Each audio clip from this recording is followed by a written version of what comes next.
Hello friends, बुकीपीडिया पर आप सभी का स्वागत है। आज हम बात करने वाले हैं how to have your best year ever by Jim Rohn book के बारे में। रात के 10 बज रहे थे। राधा अपने कमरे में बैठी थी। बाहर सर्दियों की ठंडी हवा खिड़की के शीशे से टकरा रही थी। उसके कमरे की दीवार पर एक छोटा सा लैंप चल रहा था जो हल्की पीली रोशनी बिखेर रहा था। उसके हाथ में एक किताब थी, how to have your best year ever. किताब का नाम देखकर ही उसे लगा था कि इसमें कुछ अलग होगा। राधा को किताबें पढ़ने का शौक था, लेकिन इस बार कुछ बदलने की उम्मीद के साथ उसने यह बुक पढ़ना शुरू किया। आज उसका मूड कुछ अजीब था। कॉलेज में दोस्तों से हुई छोटी सी बहस ने उसका दिन खराब कर दिया था। उसे लग रहा था कि उसकी लाइफ बहुत मोनोटोनिक हो गई है। सब कुछ एक ही रूटीन में चल रहा था। क्लास, पढ़ाई, कुछ दोस्त और फिर वही छोटी छोटी परेशानियां। उसे समझ नहीं आ रहा था कि आखिर वह अपनी ला को बेहतर कैसे बना सकती है। उसने किताब का पहला पन्ना खोला और पढ़ना शुरू किया। सबसे पहला लेसन था फिलॉसफी इज की टू सक्सेस। उसे लगा ये काफी डीप टॉपिक है फिलॉसफी। उसने अपने आप से कहा, यह तो बहुत इंटेलेक्चुअल लगता है, मेरे मतलब का नहीं।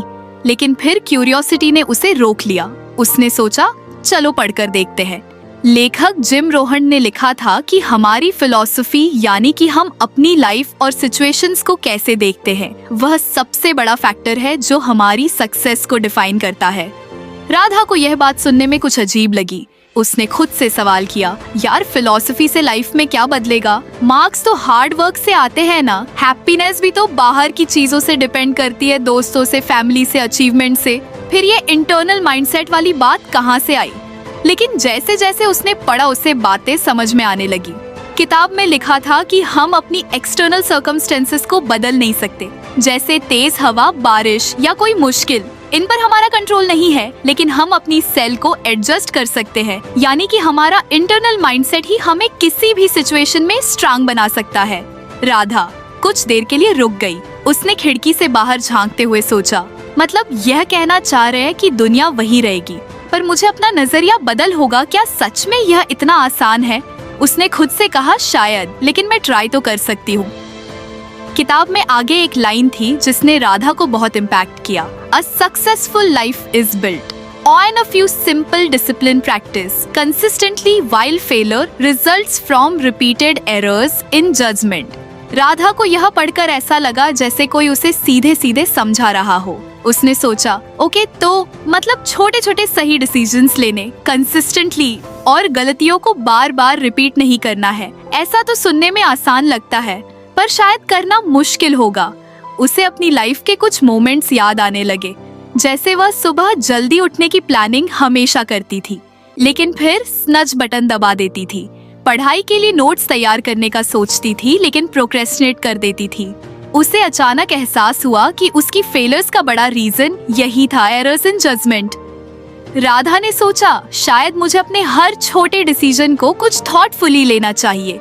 अगर मैं डिसिप्लिन डेवलप कर लूं, तो शायद मैं अपनी लाइफ में वह अचीव कर सकती हूं जो मैं चाहती हूं।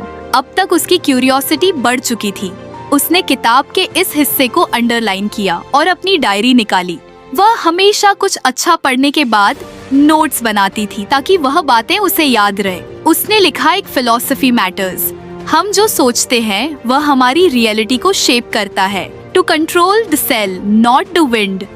जो चीजें मेरे कंट्रोल में नहीं है उन पर टाइम वेस्ट करना बंद करना होगा। 3 डिसिप्लिन। इसकी सक्सेस छोटे छोटे राइट स्टेप्स से मिलती है।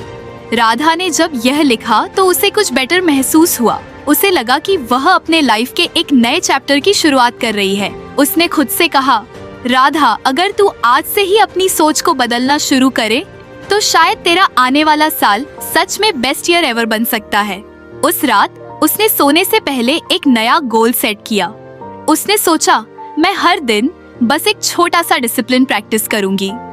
आज से छोटी छोटी चीजों को इग्नोर नहीं करूंगी। यह मेरा पहला स्टेप होगा। उसने अपनी किताब बंद की और सोने की कोशिश की, लेकिन उसके दिमाग में अब भी वह शब्द गूंज रहे थे, कंट्रोल सेल नॉट विंड। उसे यह बात अंदर तक छू गई थी। उसने मन ही मन ठान ली कि अब वह अपनी लाइफ में कोई भी चीज हल्के में नहीं लेगी। अगले दिन सुबह राधा जल्दी उठ गई उसने अपने कमरे की खिड़की खोली और बाहर देखा। सर्द हवा अब भी चल रही थी, लेकिन आज उसने महसूस किया कि वह हवा परेशान करने वाली नहीं थी, बल्कि एक फ्रेश स्टार्ट का इशारा थी। राधा ने अपनी डायरी खोली और उसमें लिखा, आज से मेरी फिलॉसफी सिंपल होगी। मैं जो कंट्रोल कर सकती हूँ उसी पर ध्यान दूंगी और हर दिन एक छोटा सा स्टेप मेरी सक्सेस की ओर बढ़ाऊं। यह राधा की जर्नी का सिर्फ पहला कदम था। उसने किताब का सिर्फ पहला लेसन सीखा था, लेकिन वह जानती थी कि यह सफर बहुत लंबा और इंटरेस्टिंग होने वाला था, क्योंकि इस बार वह सिर्फ किताब नहीं पढ़ रही थी, वह खुद को बदलने की कोशिश कर रही थी। सुबह के 7 बज रहे थे और राधा के कमरे में हल्की धूप आ रही थी। उसने अपने फोन का अलार्म बजने से पहले ही आंखें खोल दी थी। यह उसके लिए एक छोटा सा जीतने जैसा था, क्योंकि आमतौर पर वह अलार्म को 3-4 बार स्नूजर देती थी। अगर आपको हमारी फ्री समरी अच्छी लगती है तो आप हमारे चैनल को सब्सक्राइब कर सकते हैं, हमारी मेंबरशिप खरीद सकते हैं या हमें यूपीआई के थ्रू सपोर्ट कर सकते हैं। अब समरी पर वापस चलते हैं। आज वह अलग महसूस कर रही थी, जैसे उसके अंदर एक नई एनर्जी आ गई हो। उसने अपने बेड साइड टेबल से कल रात की